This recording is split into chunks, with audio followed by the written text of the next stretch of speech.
Buongiorno a tutti e ben ritrovati. Allora, volevo prima di proseguire con le lezioni fare un piccolo video, un piccolo corollario che vada un po' a suggellare quanto ci siamo detti finora. E quale occasione migliore che farvi vedere una partita terminata e di conseguenza come andare a gestire tutto il conteggio dei punti e come andare ad analizzare tutte le varie situazioni che ci siamo detti fino adesso al fine appunto del conteggio e anche un po' per cercare di riconoscere tutto quello che finora vi ho detto in una partita reale che può essere quella che state vedendo qui. Questa è una partita che ho giocato personalmente con un mio caro amico, non vi dico come è andata a finire, adesso un po' alla volta arriveremo alla conclusione analizzando passo per passo tutti i casi fino ad ottenere il punteggio finale.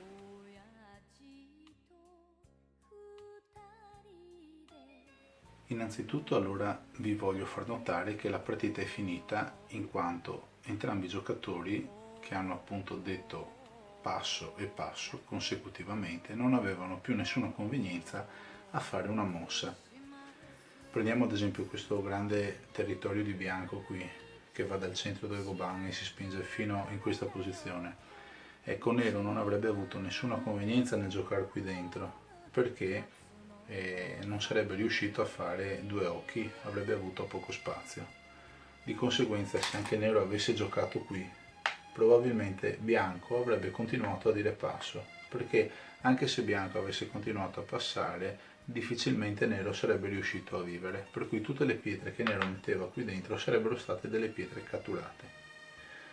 Di sicuro nero non avrebbe giocato dentro i suoi territori perché sarebbe andato a ridursi i punti, di conseguenza la partita è finita. Come si va ad analizzare quindi la fine della partita per poter quindi poi fare anche il conteggio dei punti? Ora quindi vedremo tutto. Allora, la prima cosa da fare è da considerare se tutti i gruppi presenti nel Goban siano vivi, siano morti o ci siano dei secchi. Allora cominciamo per esempio da questo. Allora vediamo che questo è un gruppo che ha un occhio e un altro occhio qua, per cui questo è un gruppo vivo. Non è connesso a questo qui, però difficilmente bianco sarebbe riuscito a dividerli con un gruppo vivo. Di conseguenza, pur non essendo connesso, è come se facesse parte di questo grande gruppo qua. Questo grande gruppo per l'appunto ha un occhio qui e qui ne ha a sufficienza, ne avrebbe volendo uno qui, non è neanche stato sufficiente chiuderne uno e determinarne uno, perché qui di occhi ne venivano fuori quanti se ne volevano. E vediamo che però ci sono tre pietre di bianco qui, morte, nel senso che sono nel territorio di nero vivo e questo gruppo di tre pietre non ha nessun occhio, per cui queste qui si tolgono dal Goban e valgono come se fossero state catturate e le si mettono dalla propria parte. Come vedete, sia nero che bianco nel corso della partita hanno già catturato delle pietre. Vedete, sono 4 per nero e fino adesso 5 per bianco. Apro una parentesi per farvi ulteriormente notare quanto nell'economia di una partita giocata ad un certo livello i punti che si fanno con le pietre catturate sono veramente esigui rispetto ai punti che si fanno invece con il territorio. Ritornando a noi, quindi abbiamo detto che le tre pietre che abbiamo tolto lì le mettiamo qui e sono pietre catturate. Andiamo avanti con la nostra analisi. Veniamo giù di qua, abbiamo quindi questo gruppo immenso di bianco che è tutto chiuso, che ha tutto questo territorio centrale qui, con un occhio qui volendo se ne potrebbe ricavare un occhio, per cui possiamo determinare che tutte queste pietre di bianco che vediamo qui in centro al Goban che si diramano siano un gruppo vivo e le teniamo lì. Questo è un gruppo piccolo di nero, isolato, che però ha un occhio, 2 occhi, 3 occhi, ne ha insomma qui, per cui è un gruppo vivo e se ne rimane lì. Questo è un altro gruppo di nero isolato che ha un occhio e qui ha spazio per avere anche il secondo, per cui è vivo anche questo qui. Ripeto, qui dentro bianco avrebbe potuto giocare in qualsiasi momento, però difficilmente sarebbe riuscito a vivere. Di conseguenza ha evitato la seccatura di dover fare un attacco che a priori sarebbe stato infruttuoso. Andiamo avanti, qui abbiamo un altro gruppo di nero che, come potete notare, ha una connessione qui che gli permette di connettersi a questo gruppo qui che ha già un occhio, per cui è tutto un gruppo vivo. Quello è tutto territorio di nero. Questo è un altro gruppo isolato di bianco che però ha un occhio qui con una pietra catturata, la vediamo qui e quindi la mettiamo di qua, e un occhio e un altro occhio, per cui anche quello è vivo. Attenzione invece a questa situazione qui. Cosa abbiamo qui? Abbiamo un gruppo di bianco vivo che chiude un gruppo di nero morto. E di qua invece abbiamo due gruppi di nero vivi che chiudono un gruppo di bianco morto. Che situazione è questa? Bene, se bianco volesse giocare qui per poter catturare nero lì con un Atari, in realtà si metterebbe in Atari da solo e nero catturerebbe questo. Per cui bianco non giocherebbe mai lì. Nemmeno nero giocherebbe lì, perché se nero giocasse lì per mettere in Atari qui, bianco lo catturerebbe lì. Ecco, questo è un secchi. Di conseguenza, tutti i punti presunti di questo secchi, come ad esempio questo, che è pur sempre un incrocio compreso da due pietre nere, visto che stiamo contando i punti col metodo giapponese, non verranno considerati. Di conseguenza, in questa fase qui, in cui entrambi i giocatori concordano che i gruppi sono vivi, i gruppi sono morti o ci sono dei secchi, si passa a una seconda fase. Questa seconda fase consiste nel chiudere con le pedine del goke, che sono questi due contenitori delle pietre, tutti i punti che non sono di nessuno, che si chiamano dame. Per esempio, questo è un dame perché è un punto che combacia sia col bianco che col nero. Allora si può prendere indifferentemente una pietra di nero o una pietra di bianco e si va a chiudere. Questo è un altro dame. Lì abbiamo un secchi, per cui tutti questi incroci che non frutteranno nessun punto né all'uno né all'altro giocatore vanno chiusi anche quelli, per cui prendendo qualsiasi pietra va bene. Qui c'è un'altra pietra catturata, non me ne ero accorto, di bianco su un gruppo nero vivo, per cui anche questa va tolta e va messa qui. Benissimo, adesso allora si passa a un'ulteriore fase. Si prendono tutte le pietre catturate e le si vanno a posizionare sul territorio del giocatore del colore in questione, in questo caso nel territorio di bianco. Voi vi chiederete perché questa operazione? Beh, semplicemente perché nel conteggio dei punti alla giapponese non si va a contare il punteggio assoluto del territorio, più catturati, eccetera, ma si va semplicemente a fare un delta tra il punteggio più alto e il punteggio più basso.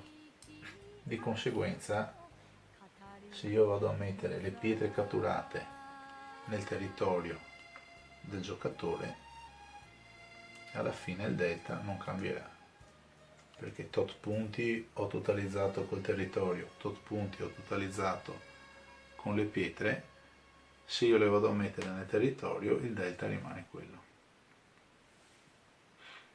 Quindi quelle di bianche sono finite. Ora posizioniamo quelle di nere. Benissimo. Adesso avviene la parte, se vogliamo, più elaborata di tutto il conteggio di punti. Nel senso che noi già da adesso saremmo in grado di contare i punti, però sarebbe molto lungo e fastidioso dover contare 1, 2, 3, 4, 5, 6, 7, eccetera, eccetera, eccetera. Per cui si vanno a creare delle forme regolari che ci permettano di contare il punteggio con più semplicità e immediatezza. Come si procede a questa operazione? Allora si cercano innanzitutto di chiudere tutti gli spazi, tipo gli occhi che hanno appunto solo uno spazietto, con le pietre che sono volanti, svolazzanti in giro per i vari territori. Per cui penso ad esempio a quest'occhio, basta prendere questa pietra, un incrocio era occupato lì e uno era libero qui, io facendo così ne occupo uno lì e ne libero uno lì, per cui il delta resta quello. Questo analogamente possiamo fare una cosa del genere. Analogamente possiamo fare così, qui ne abbiamo due, per cui possiamo prendere queste due e le mettiamo in questa posizione. Queste due le possiamo spostare lì. Ecco, vedete che cominciano a venire fuori dei territori un pochino più semplici da gestire. Questo possiamo metterlo qui, questo possiamo metterlo qui. Non preoccupatevi se il territorio comincia a mescolarsi anche con le pietre, perché basta ricordarsi e stabilire che quel territorio era del tal giocatore. Quindi ad esempio tutti questi buchi qui noi potremmo andarli a chiudere con queste pietre di nero in questo modo qui e stabilire che questo, anche se ha queste due pietre qui, è pur sempre un territorio di nero, per esempio. Qui possiamo andare a chiuderci in questo modo qui.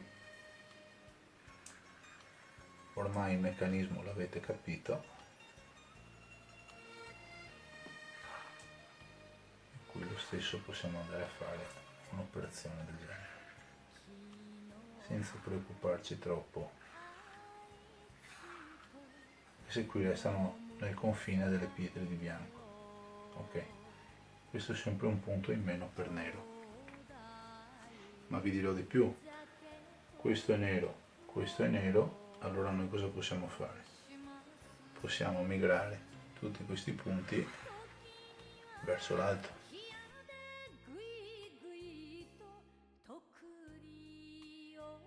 Queste due pietre di nero qui le possiamo mettere in questo punto qui e a questo punto anche alcune di queste pietre qui le possiamo mettere di qua.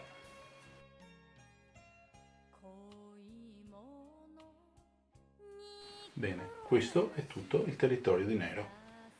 Vedete?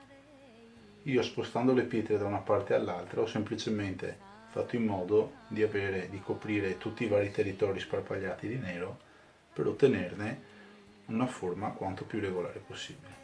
Di conseguenza tutto quello che resta è di bianco.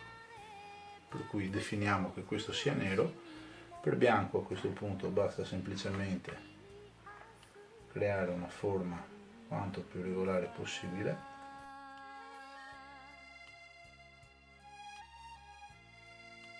Questo è il territorio di nero, questo è il territorio di bianco. Qui abbiamo quindi un'evidente superiorità di nero rispetto a bianco. Proviamo ad andare anche a contare i punti, quindi qui ne abbiamo 1, 2, 3, 4, 5, 6, 7, 8, 9, 10, 11, 12, 13, 14, 15. Quindi qui abbiamo 15 più 15 fa 30, più 30 fa 60 punti al nero, mentre il bianco ha 1, 2, 3, 4, 1, 2, 3, 4, 5, quindi 5 per 4 fa 20, più 2, 22. Quindi nero totalizza 60 punti, bianco totalizza 22 punti, più il famoso comi di 6,5, che fa 28,5. Di conseguenza nero vince di 31,5 punti rispetto a bianco. è come se avesse vinto 31,5-0. C'è un proverbio che dice che ogni 10 punti di differenza con la vittoria ci sia circa un grado. Io adesso non ricordo che grado avevo quando ho giocato questa partita, io stavo utilizzando il nero che ha vinto, però ero di 3 gradi superiore indicativamente al mio compagno e al mio amico che ha giocato la partita con me. Un'altra cosa importante da dire è che nel Go, soprattutto nei tornei, non si bada di quanto si vince la partita, la si può vincere 100-0 come di 0,5 punti. La partita si vince o si perde, a prescindere dal risultato finale. Bene, spero quindi che tutti questi passaggi siano stati chiari. Ci tenevo a fare questa cosa che andasse appunto a chiudere un po' tutti gli argomenti prima di partire bene con le lezioni di Kageyama. Buon divertimento con il gioco del Go e allenatevi molto anche nel conteggio dei punti. Arrivederci a tutti, ci vediamo al prossimo video.